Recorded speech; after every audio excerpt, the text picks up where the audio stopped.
Streets of New Capenna is the newest set on Magic Arena, and due to its heavily multicolored themes, it can be a pretty overwhelming draft format to hop into blind. This video is designed to compact all the information I've learned from pre-release and early access drafts to point you towards a solid general draft strategy and help you get a handle on the format. Without further ado, let's get into it. First and foremost, let's start with a general overview to let you know of the 5 3-colored families and their mechanics. Streets of New Capenna is a set focused primarily on the crime families of New Capenna. These families each have their own unique mechanic and will contain some of the strongest rares and uncommons in the format. The Obscura are white, blue, and black, and their mechanic is Connive. The Connive mechanic allows a creature to force you to draw a card and discard a card. Then, if you discard a non-land card, you'll put a +1/+1 counter on the creature that connived. The Maestros are in blue, black, and red, and their mechanic is Casualty. Casualty X allows you to sacrifice a creature with power X or more to copy the spell. The Riveteers are in black, red, and green, and their mechanic is Blitz. The Blitz mechanic allows you to cast your creature for an alternate cost, to play it with haste, sacrifice it at the end of turn, and draw a card when it dies that turn. The Cabaretti are the red, green, and white family featuring the Alliance mechanic. Alliance abilities trigger when a creature enters the battlefield under your control. The final family is the Brokers in green, white, and blue, and their mechanic is Shield Counters. Shield Counters will prevent the next instance of damage on your creature or prevent it from getting destroyed, and then the shield counter will fall off. Now that we know the 3-color families and the set's mechanics, let's go over some very important information about the color balance in the set. Because the 5 3-colored families in the set are focused on allied colors, there are only ally-colored 2-color cards in the set as well. This makes sure that every 2-colored card you draft can fit into 2 different families. Allied colors are colors that can be seen next to each other on the color wheel on the back of a Magic card. For example, green and white are allied colors, and a green-white multicolored card can fit into either the green-white-red Cabaretti or the green-white-blue Brokers. However, green and blue are enemy colors, and as such there are no 2-color green-blue cards in the set, and the only family with both green and blue is the Brokers. The multicolored cards in this format are some of the strongest available, so it is very important to know the allied colored pairs and stick to them as best as you can in the draft. That way you'll have access to the powerful 2-colored commons and uncommons. Let's go over all the 2-colored archetypes now, so you can be on the lookout for what kind of cards and synergies to use in each pair. In green-white, we have the Citizens archetype. This color pair can go wide with a bunch of cards that produce citizen tokens as well as buff them. Their gold cards are Civil Servant, a phenomenal way to start the game and brutally hard to race if you can get a citizen out by the time it attacks on turn 3. Ceremonial Groundbreaker will turn your citizens into relevant threats throughout the game, and Darling of the Masses is a massive citizen tribal lord that spits out even more when it gets to attack. In white-blue, we have the counters-themed archetype, but primarily you'll be winning with the use of efficient, evasive threats in this color pair.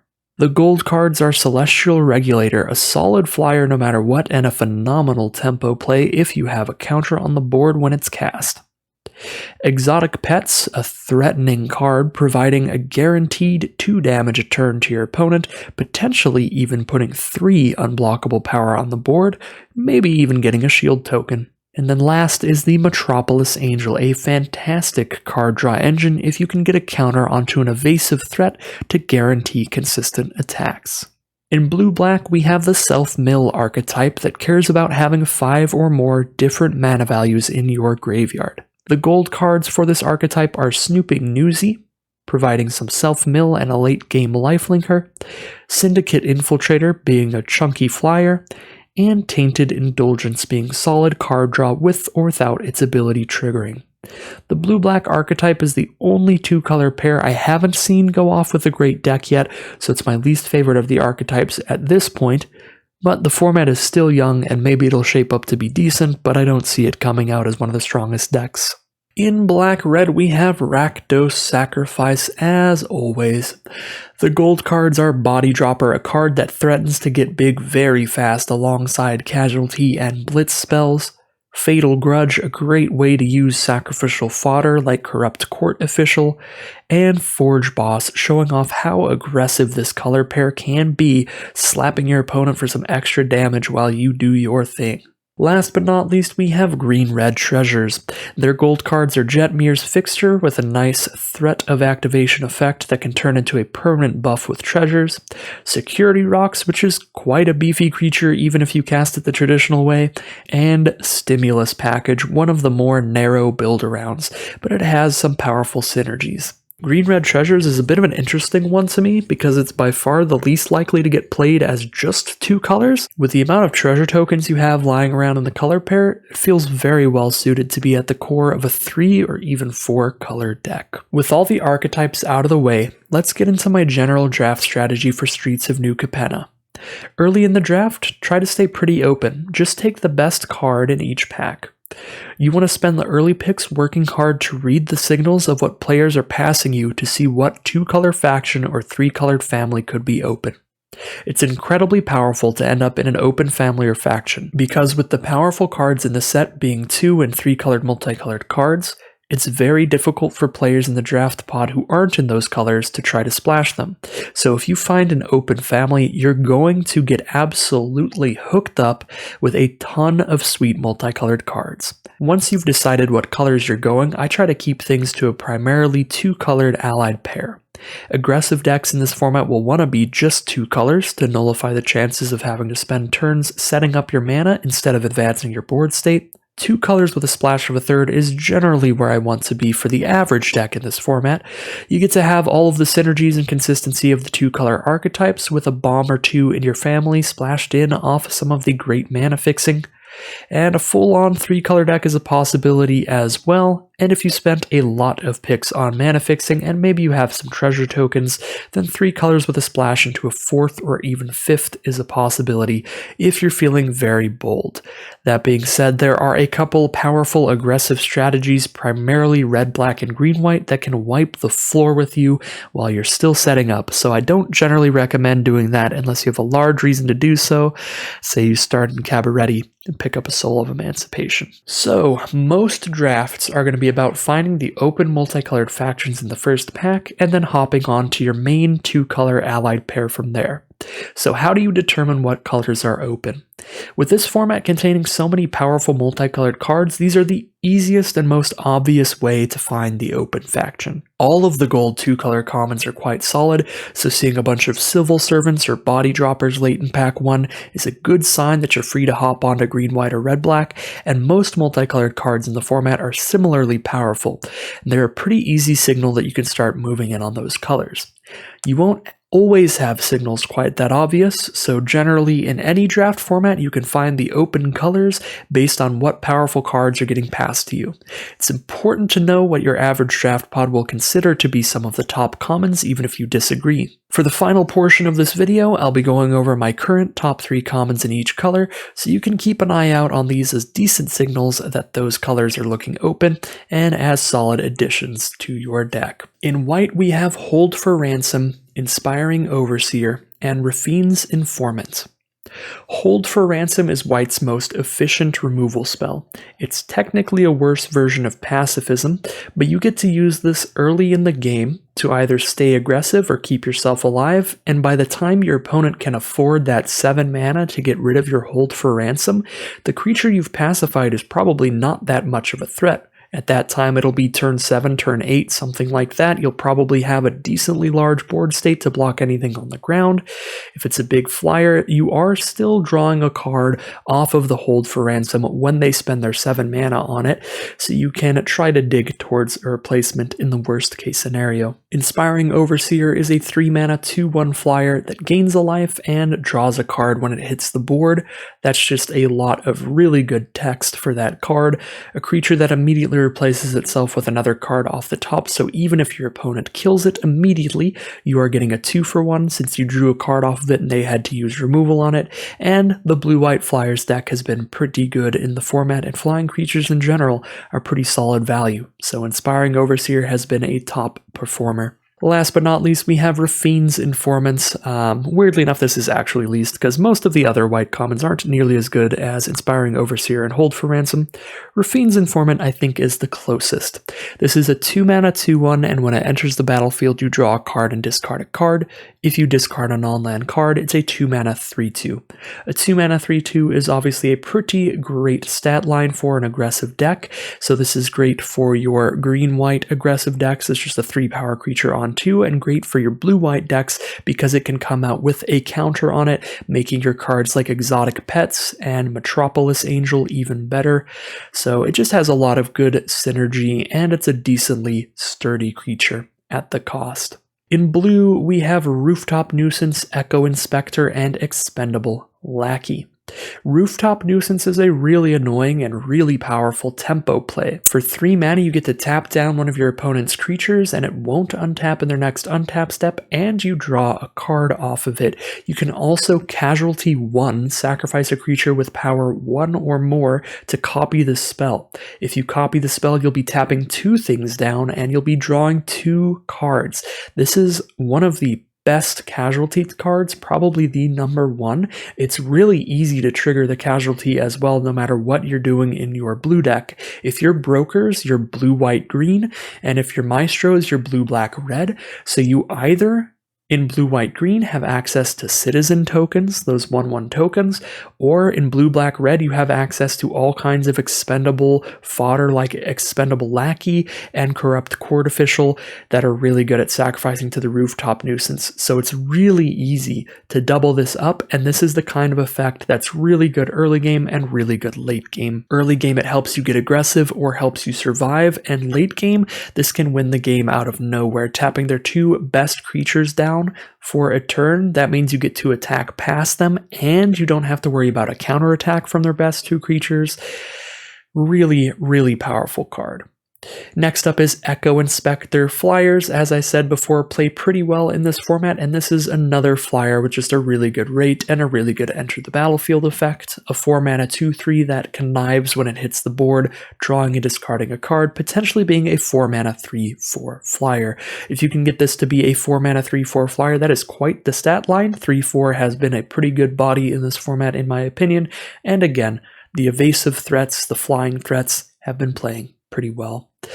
Last but not least, we have Expendable Lackey. This is more of a role filler than the other 2 cards, but it works really well with any connive cards and any casualty cards. And obviously the other 2 best blue cards are a casualty card and a connive card, and this works phenomenally with both of them. So Expendable Lackey does not look like much, but it's going to make, again, all of your cards with connive, all of your cards with casualty that much better. And that 1/1 unblockable fish you can get off of this card is a threat. Evasive cards are pretty good. There's a lot of ways to clutter up the board, a lot of citizen tokens running around, some fish tokens, and just some sturdy creatures. So Expendable Lackey, a top blue common. In black, we have Murder, Girder Goons, and Corrupt Court Official. Murder is very self-explanatory, phenomenal cheap removal in limited.